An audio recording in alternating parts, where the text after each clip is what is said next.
in 1991. It's called Somaliland. It hasn't been recognised internationally, but it's the sort of the land that the world forgot. And what was so surreal is that just an hour and a half after being in that city, I landed in a place called Berbera, a port city, and it's by the sea. And we went for a walk by the sea, and there, sort of totally not aware of us at all, were these girls, like playing in a pool by the sea. They were teenagers. And not only were they sort of frolicking in the water and rolling around, they weren't even wearing headscarves.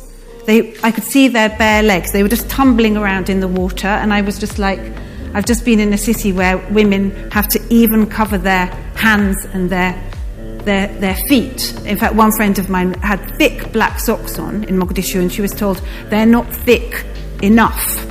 She was told off by her family, and suddenly I'm seeing these girls who are, I mean, not naked, but they were just so free, and it was just such an extraordinary thing. And then I went from there, I drove to the capital, Hargeisa, which I had last visited in 1994. And there was a funny parallel today when I was walking around the cathedral, and I saw a picture on the wall, and it had twinned, I don't know whether they were twin cities, but there were lots of cities that had been bombed, and it had Coventry, and then it had Dresden.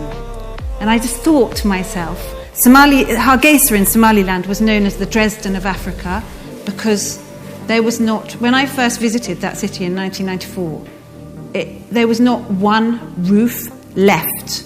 It was a city of rubble that had been destroyed by planes that took off from its own airport. There was a civil war, and they used to take off from the airport on the hill and circle around and just bomb the city. So the city there was nothing there. It was the worst thing. I've been all over Africa to the worst of the worst places. I've never seen anything like Hargeisa. And when I went back there, 17 years later, I stood on the hill near to the airport. We arrived like that. And I looked down, and this city that I had seen only as stones was this huge city that had been built. There were glittering roofs. It was a city, I was told, of 1 million people. I don't know whether that's true. It was chaotic, but it was a city, and it was completely peaceful. And I suppose that was the time when I became sick at myself as a journalist, and sick, as you said, of all the journalists that tell the story of Nigeria as Boko Haram and corruption, that tell the story of Somalia as, well, Somalia had all the ingredients because it had famine, disease, endless conflict, terrorism, and even like the added ingredient of pirates. But Somaliland was a place that none of those things applied. So I thought, I have to tell a different story, but you can't do that in journalism. You have to fight because they only want the other story. So I wrote a book, basically. And that evening when I was in Hargeisa, I went to the hotel, and there were couples, or men and women, and they greet each other there. They're quite conservative, but they greet each other by kissing each other's hands, and there's a sort of air of mild flirtation. And on that day was the day that Al-Shabaab had banned men and women from shaking hands. And I thought, this is completely crazy. Just, in one part of the country, they're not allowed to even shake hands. Here, they're kissing each other's hands. And sort of, there was something romantic about it. And it was just, I started to ask, how did this happen? How did Somaliland, the territory that the world forgot, on its own, form some kind of functioning polity? It's not a recognised country.